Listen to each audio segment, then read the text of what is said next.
உங்களை தேடி வரும் ஞாயிறு சிந்தனை.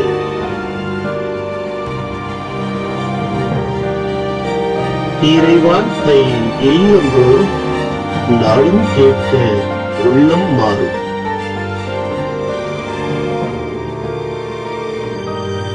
Mercy of God Tamil. இயேசுவில் எனக்கு மிகவும் பிரியமுள்ள சகோதர சகோதரிகளே, இன்று பொது காலத்தின் 33வது ஞாயிற்றுக்கிழமையை நாம் கொண்டாடுகிறோம். அன்புக்குரியவர்களே, கிட்டத்தட்ட நாம் இந்த பொது காலத்தினுடைய கடைசி வாரத்திற்கு வந்திருக்கிறோம்.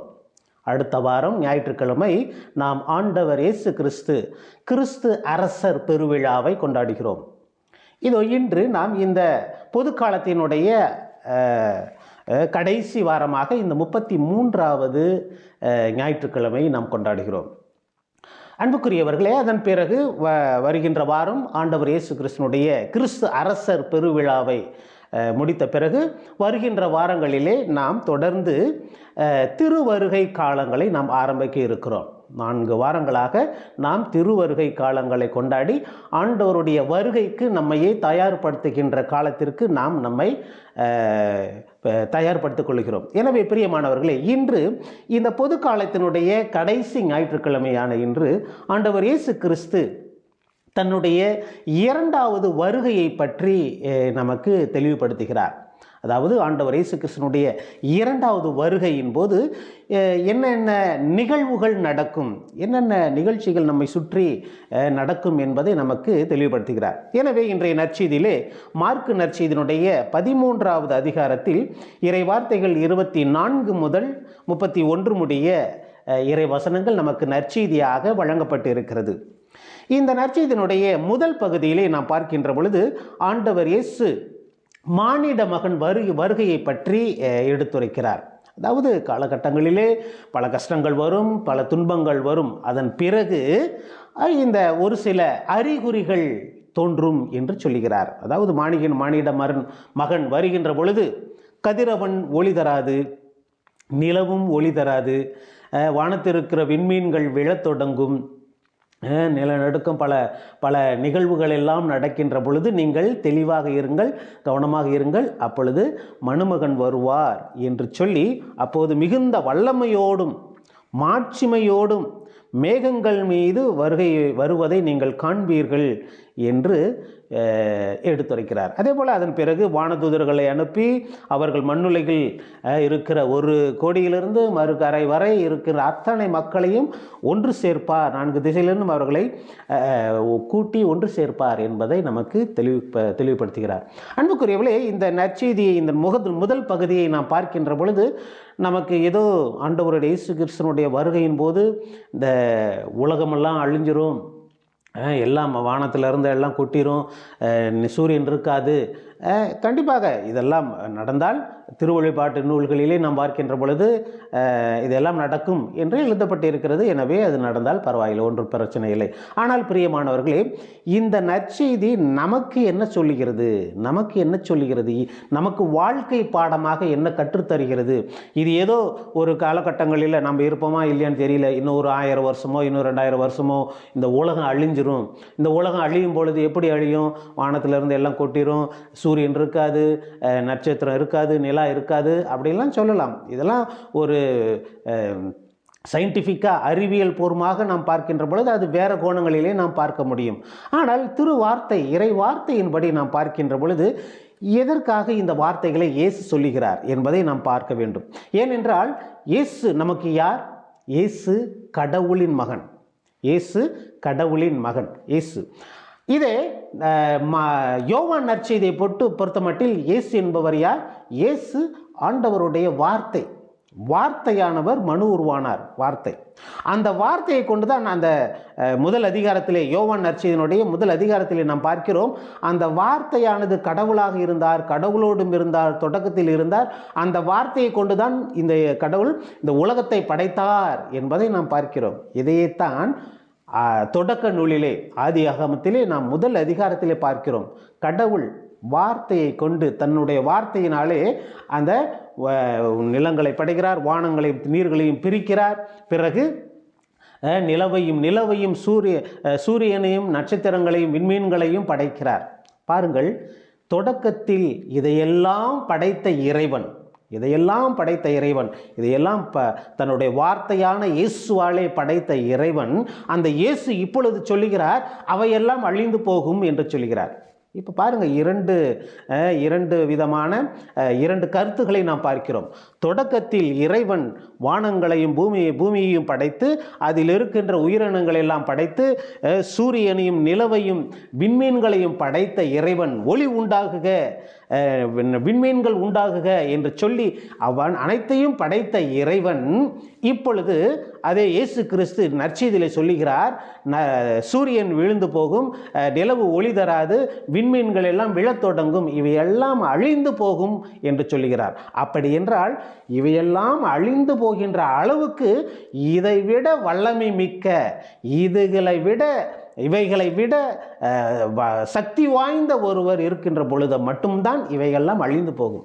எனவே அப்போ இதையெல்லாம் அழிந்தாலும் அழியக்கூடிய மிகப்பெரிய சக்தி வாய்ந்த மனிதர் யார் என்று பார்க்கின்ற பொழுது அவர்தான் மானிட மகன் இயேசு கிறிஸ்து. ஆம் பிரியமானவர்களே, ஆண்டவர் இயேசு கிறிஸ்து உலகத்தை படைத்தவர். அவரால் படைக்கவும் முடியும், அவர் படைத்ததை அவரை திரும்பி பெற்றுக்கொள்ளவும் முடியும். எனவே தான் பிரியமானவர்களே, இது ஏதோ வானத்தில் நடக்கின்ற ஒரு நிகழ்ச்சியாக நாம் பார்த்துவிட முடியாது. இது நமது வாழ்க்கைக்கு கற்றுத்தருகின்ற ஒரு பாடமாகவும் இருக்கிறது. அதைத்தான் இன்றைய நற்செய்தியினுடைய 2வது பகுதியிலே ஆண்டவர் சொல்லுகிறார். அத்திமர உவமையை சொல்லுகிறார். அத்திமரத்தை பாருங்கள், அது இலைகள் எல்லாம் கொட்டி புதிதாக துளிர்கள் விடும் பொழுது நீங்கள் என்ன நினைக்கிறீர்கள்? வெயில் காலம், அந்த கோடை காலம் இருக்கிறது என்பதை நீங்கள் புரிந்து கொள்கிறீர்கள். இப்படி ஒரு அத்தி மரத்திலிருந்து உங்களுக்கு ஒரு வரப்போகும் நிகழ்வை நீங்கள் புரிந்து கொள்கிறீர்கள். ஆனால் அதே போல தன்னுடைய வாழ்க்கையிலும் நடக்கக்கூடிய விஷயங்களை நீங்கள் புரிந்து கொள்ள வேண்டும் என்பதை இந்த நற்செய்தியின் வழியாக நமக்கு ஆண்டவர் எடுத்துரைக்கிறார். பிரியமானவர்களே, பாருங்கள், இப்பொழுது இந்த வெளி உலகத்தில் நடக்கின்ற மாற்றங்களை எல்லாம் நாம் புரிந்து கொள்கிறோம். வானத்தில் என்ன நடக்கிறது, நட்சத்திரங்கள் எத்தனை கோள்கள் இருக்கிறது, எத்தனை அண்ட சராசரங்கள் இருக்கிறது, அவை எத்தனை இன்னைக்கு மனிதன் இந்த அறிவியலில் ரொம்ப முன்னேற்றம் அடைஞ்சிருக்கிறோம் நம்ம, இல்லைங்களா? ராக்கெட் அனுப்புகிறோம், நிலாவுக்கு அனுப்புகிறோம், வியாழன் கோளுக்கு அனுப்புகிறோம், அதனுடைய சுற்றளவு என்ன இருக்குதுன்னு, நிலாவில் மனிதர்களை இறக்கிறதுக்கு என்ன பண்ணலாம் அப்படிலாம் நினைக்கிறோம். இன்னும் பூமிக்கு அடியில் என்ன இருக்குதுன்னு நினைக்கிறோம். பூமியை விட இன்னும் வேறு எங்கேயாவது பூமி போன்ற இன்னும் ஒரு கோளம் இருக்கிறதா, அங்கு மனிதர்கள் இருக்கிறார்களா, அங்கு உயிரினங்கள் இருக்கிறதா என்றெல்லாம் இந்த மனிதனுடைய தேடல், இந்த மனிதனுடைய இந்த அறிவியல் ஞானம் அதுவாது பெருகி கொண்டே இருக்கிறது, அது வளர்ந்து கொண்டே இருக்கிறது. இதையெல்லாம் ஆண்டவர் நமக்கு கொடுத்திருக்கிற மிகப்பெரிய ஒரு ஆசீர்வாதம். எனவே பிரியமானவர்களே, இந்த நற்செய்தி நமக்கு சொல்லுகிறது, இவையெல்லாம் அழிந்து போகும், இவற்றுக்கெல்லாம் மேலான ஒருவர் ஆண்டவர் இயேசு கிறிஸ்து வரும்பொழுது என்று சொல்கிறார். பிரியமானவர்களே, இந்த 2 பகுதிகளும், இந்த நற்செய்தியில் கொடுக்கப்பட்டிருக்கிற இந்த 2 பகுதிகளும், அதாவது வெளி உலகத்தில் நடக்கின்ற அண்ட சராசரங்களில் நடக்கின்ற மாற்றங்களும், நம்மை சுற்றி இருக்கின்ற மரம் செடி கொடிகளிலே நடக்கின்ற மாற்றங்களும் ஆண்டவர் வருகையை எடுத்துரைக்கும் என்று சொல்லுகின்ற பொழுது இது நமக்கு என்ன சொல்லுகிறது என்பதை பார்க்க வேண்டும். இது ஏதோ வானத்தில் ஒரு சூரியன் மறைஞ்சு போகிறதுனாலையோ, ஒரு விண்மீன் விழுறதுனாலையோ, ஒரு அத்தி மரத்திலிருந்து இலைகள்லாம் கொட்டி ஒரு துளிர் முளைக்கிறதுனாலையோ அப்படியே போயிருமோ, அப்படி அல்ல பிரியமானவர்களே. இது எனக்கு வாழ்க்கை பாடத்தை கற்றுத்தருகிறது. என்னன்னா, என்னுடைய வாழ்க்கையில் நான் ஒரு சூரியனாக, எனக்கு ஒரு சந்திரனாக, ஒரு ஸ்டாராக, ஒரு முக்கியமான பொருளாக, ஒரு முக்கியமான இடத்தை கொடுத்து கொண்டிருக்கிற ஒரு பொருளுக்கோ ஒரு மனிதனுக்கோ அதையெல்லாம் நான் இழந்து, அதையெல்லாம் அழித்து ஆண்டவரை நான் முன்னிலைப்படுத்த வேண்டும், ஆண்டவருக்கு நான் முதலிடம் கொடுக்க வேண்டும் என்பதை இந்த நற்செய்தி நமக்கு வலியுறுத்துகிறது. பிரியமானவர்களே, நமது வாழ்க்கையிலே ஏதோ நட்சத்திரங்கள் இருக்கலாம், நமக்கு பெரிய ஸ்டார் இருக்கலாம், நமக்கு பெரிய பேரு புகழ் இருக்கலாம், நமக்கு பெரிய தொழில் இருக்கலாம், நமக்கு பெரிய வீடு, நமக்கு கடவுளாக நினைக்கிற ஒரு தொழிலாக இருக்கலாம், இல்லை ஒரு மற்ற எல்லா ஆடம்பரங்களும் நமக்குள்ள இருக்கலாம். அத்தனையும் மறைந்து போகும், அத்தனையும் அழிந்து போகும். ஆனால் ஆண்டவர் இயேசு கிறிஸ்து மட்டுமே நமது உள்ளத்தில் நிலையாக இருக்கக்கூடியவர். அந்த வருகையின் போது அவர் வருகின்ற பொழுது இவையெல்லாம் அழிந்து போகும். நமக்குன்னு நமக்கு வச்சிருக்கிறது எல்லாம் ஓடிரும். ஏன் வானம் பூமியில் மாறும் பொழுது நமக்கென்று இருப்பது அதெல்லாம் தூர ஓடி போகும். ஆண்டவர் நமது உள்ளத்தில் வருகின்ற பொழுது. எனவே தான் பிரியமானவர்களே, இப்படி அந்த ஆண்டவரை வருவதை நாம் எப்படி புரிந்து கொள்ள முடியும், எப்படி நாம் அதற்காக தயார்படுத்த வேண்டும் என்பதை தான் இரண்டாவது பகுதியிலே பார்க்கிறோம். அத்திமரத்தை வைத்து நமது உள்ளத்திலே சில மாற்றங்களை ஏற்படுத்த வேண்டும். பழைய இலைகள், அத்திமரத்தில் பழைய இலைகள் இருக்கின்றன. அந்த இலைகள் எல்லாம் கொட்டி விட்டு புதிய இலைகள் துளிர் விடுகின்றன. எதற்காக? வருகின்ற காலங்களை சமாளிப்பதற்காக, வெப்பத்தை தாங்கிக் கொள்வதற்காக. எனவே நமது உள்ளங்களில் இருக்கின்ற பழைய செயல்பாடுகள், பழைய எண்ணங்கள், பழைய தீய செயல்பாடுகள் அனைத்தையும் களைந்துவிட்டு, அது அனைத்தையும் கொட்டிவிட்டு புதியதொரு உடன்படிக்கையிலே, புதியதொரு பழக்கங்களிலே, புதியதொரு செயல்பாடுகளிலே, புதியதொரு நாம் ஒரு உணர்ச்சிகரமான ஒரு புது வாழ்க்கையிலே நாம் ஈடுபட வேண்டும் என்பதை தான் இன்றைய நற்செய்தியினுடைய இரண்டாவது பகுதியிலே நாம் பார்க்கிறோம். எனவே பிரியமானவர்களே, வெளி மாற்றங்கள், வெளி தோற்றங்கள், வெளி அதிசயங்கள், வெளியில் நடக்கின்ற நிகழ்வுகள் இதையெல்லாம் வெளியில் இருக்கட்டும். ஆனால் நமது உள்ளத்திலே மாற்றம் ஏற்பட வேண்டும். நமது உள்ளத்திலே இருக்கின்ற நாம் முக்கியத்துவம் கொடுத்து கொண்டு இருக்கிற மனிதர்களும் சரி, நம் பணத்திற்கும் சரி, பதவியும் சரி, நமது உள்ளத்திலே நாம் முக்கியத்துவம் கொடுத்திருக்கிற நமது மற்ற செல்வங்களும் சரி, அனைத்தையும் நீக்கிவிட்டு ஆண்டவருக்கு நாம் முதலிடம் தர வேண்டும். அவர் வருகையின் பொழுது, அவர் வருகைக்காக நம்மையே நாம் தயார்படுத்த வேண்டும். நம்மிடம் இருக்கின்ற பழைய எண்ணங்களை, பழைய இலைகளை கொட்டிவிட்டு புதிய இலைகளை துளிர்விட செய்ய வேண்டும். புதிய எண்ணங்களை தோற்றுவிக்க வேண்டும். எனவே ஆண்டவர் நமது உள்ளத்திலே வந்து தங்குவார். எனவே பிரியமானவர்களே, இந்த நற்செய்தியானது நம்மை வருகின்ற திருவருகை காலத்திற்கு ஏற்கனவே நம்மை தயார்படுத்துகின்ற ஒரு நற்செய்தியாக அமைகிறது. பிரியமானவர்களே, ஆண்டவர் இயேசு கிறிஸ்து ஏதோ பிறந்தார், கிறிஸ்துமஸ் அன்னைக்கு பிறந்தார், வளர்ந்தார், இறந்தார், மீண்டும் வருவார் என்று நாம் நம்புகிறோம். அந்த வருகை நமது உள்ளத்திலே தினந்தோறும் நடக்கிறது.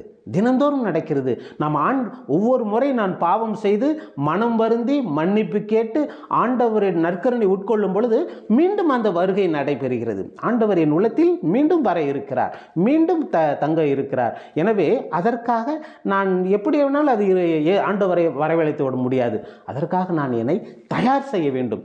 என் உள்ளத்தில் இருக்கின்ற கெட்ட எண்ணங்களை, கெட்ட செயல்பாடுகளை எல்லாம் அகற்றிவிட்டு நான் ஆண்டவருக்காக என்னை தயார்படுத்தி ஆண்டவரை என் உள்ளத்தில் வரவழைக்க வேண்டும். எனவே பிரியமானவர்களே, இந்த பொது காலத்தினுடைய கடைசி ஞாயிற்றுக்கிழமையிலே நாம் ஆண்டவரின் வருகைக்காக நமது உள்ளங்களையும் இல்லங்களையும் தயார்படுத்துவோம்.